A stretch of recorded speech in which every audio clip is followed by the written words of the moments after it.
Galactic Senate. Case 178-2974-D627. Inquiry for enslavement of low-tech alien race. Tinu sat in the pod, halfway listening. There were 5 more inquiries before it was his turn. He was going through his arguments and reminding himself of all the information. They kept trying to sell the points. This new species would greatly benefit the Gransu economy, and they had not been able to leave their solar system yet. The Gransu representative was quite eager in his presentation, maybe too enthusiastic. Tinu was about to ignore the whole thing when they described the species. The race they wanted to enslave was a highly trainable bipedal race with a physical rating of 6 and an intelligence rating of 7, pretty high but not too high, omnivores that were starting to leave the homeworld to explore their solar system, however not united under one banner. The planet was graded P2S5H3D2, Paradise 20%, Standard 50%, Hellworld 30%, and Deathworld 20%, and currently holds a population of about 9 billion. The high level of death and hell percent made them quite a hardened species, and they could survive in several different environments with little to no cyber tech. They had taken a few to test, being dropped on other death and hell worlds.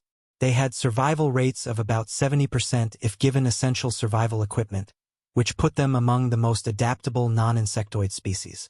They were projecting to be able to ship 2 billion off the world as slaves within 1 standard year. The planet's animal life can also be used for food production as the locals already have farming. Several of their meat production methods have been approved for 45 species, including the sale of the meat from the actual species.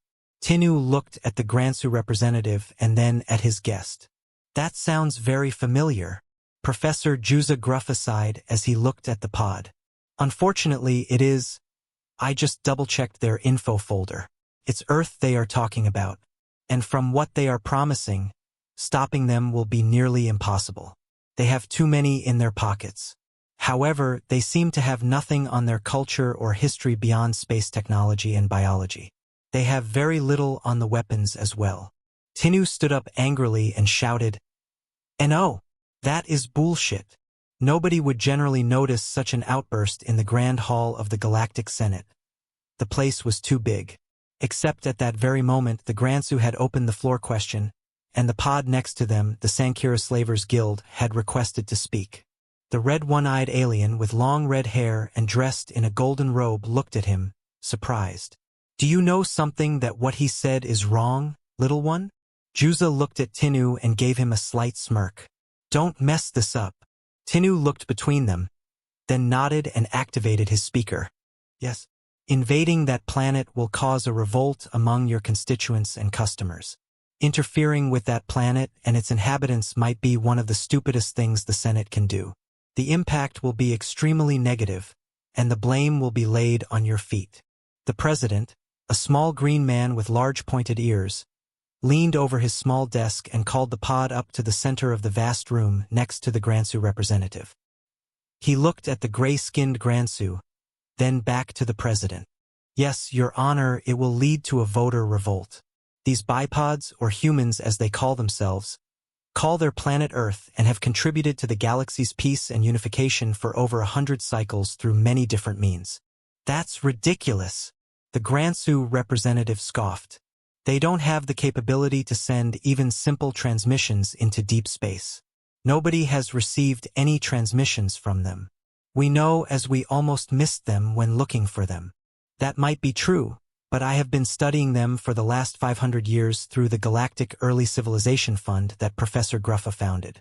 I came here today to formally ask to put the planet and solar system under my company's protective quarantine, as we noticed a motion to remove protection of GEC sentient beings."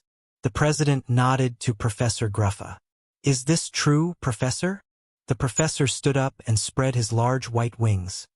His almost golden hair gleamed like a halo around his head. "Yes, Your Honor. Earth and humankind are why we are here.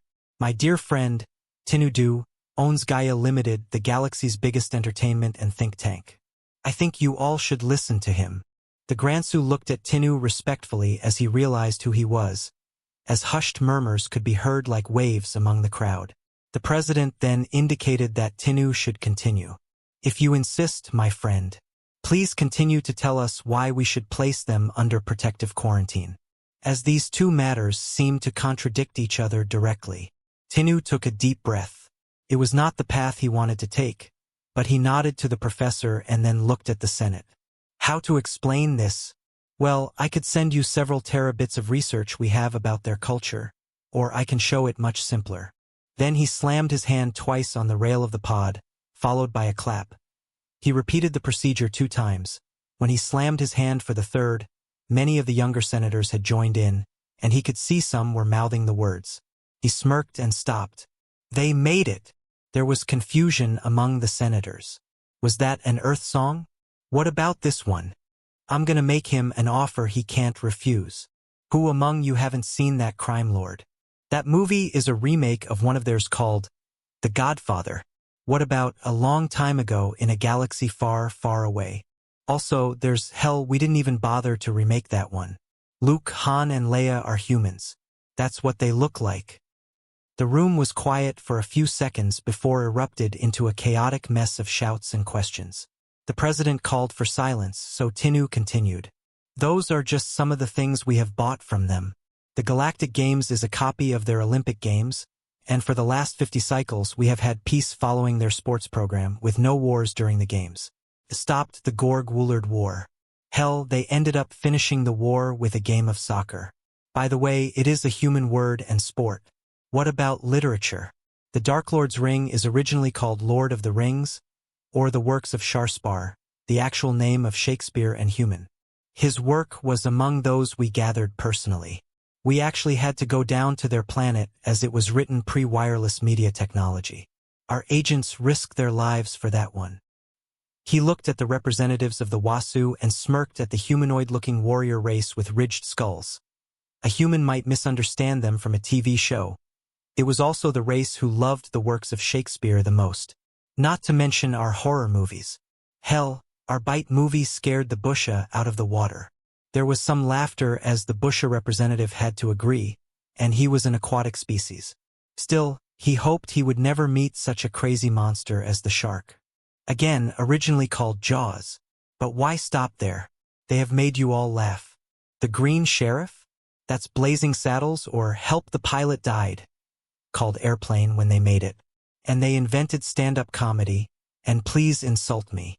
He looked to the professor, who kept sending out the movies in their original form to the representative and the remake they had made to make them more galactic-friendly.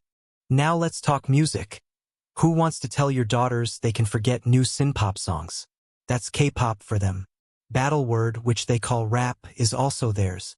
Do you really want to tell that you enslaved the people who the youths that you enslaved and took away such artists as Ice Cube, Ice-T, Snoop Dogg, or Eminem? Your youth would kill you for that. Hell, why stop there? The symphony is also their invention. We have recordings of music that humans would kill for. Mozart, Bach, Beethoven, and Chopin are all human composers. We were down on Earth recording them originally because we understood how fantastic it was, something nobody in the whole galaxy has managed to do better than them. Your grandparents won't speak to you and probably disown you for enslaving the species that gave them that music. Humans are outdoing us in every form of culture and social invention.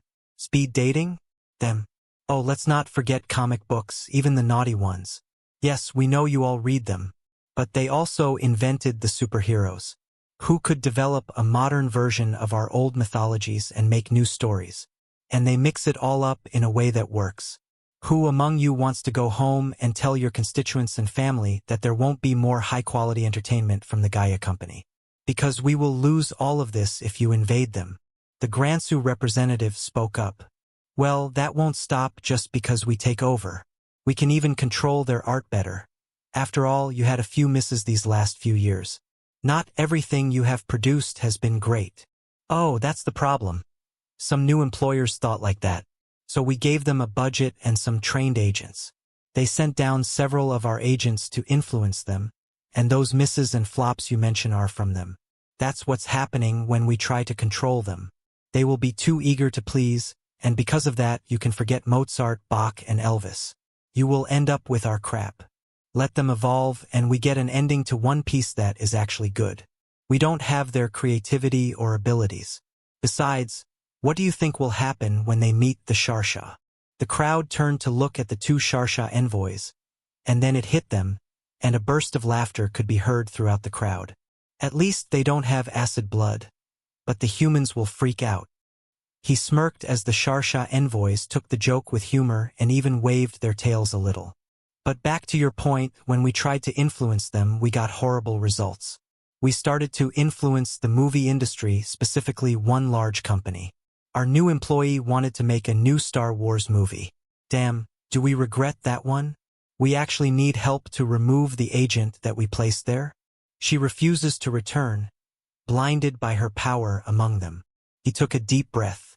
Simply put, if we leave them alone, then we can milk their media and entertainment for a few more years, and when they are advanced enough, we can integrate them into the galactic community. So it's a choice between a few eager-to-please slaves and being cursed by your customers and constituents for causing a dramatic drop in the entertainment media, or leaving them be and keeping them happy, still voting and buying your stuff. Oh, we are currently working on their giant monster movies. I have a feeling it will be a smash hit. He sat down and closed his fists slowly, hoping they would agree with him. The Gransu representative stood silently and looked at him before speaking up. We are receding our request and support the request to put them under protective quarantine, but we humbly request to be allowed to keep the specimens we have already secured. I would not be able to look my daughter in her eye if I enslaved the race that gave her synpop.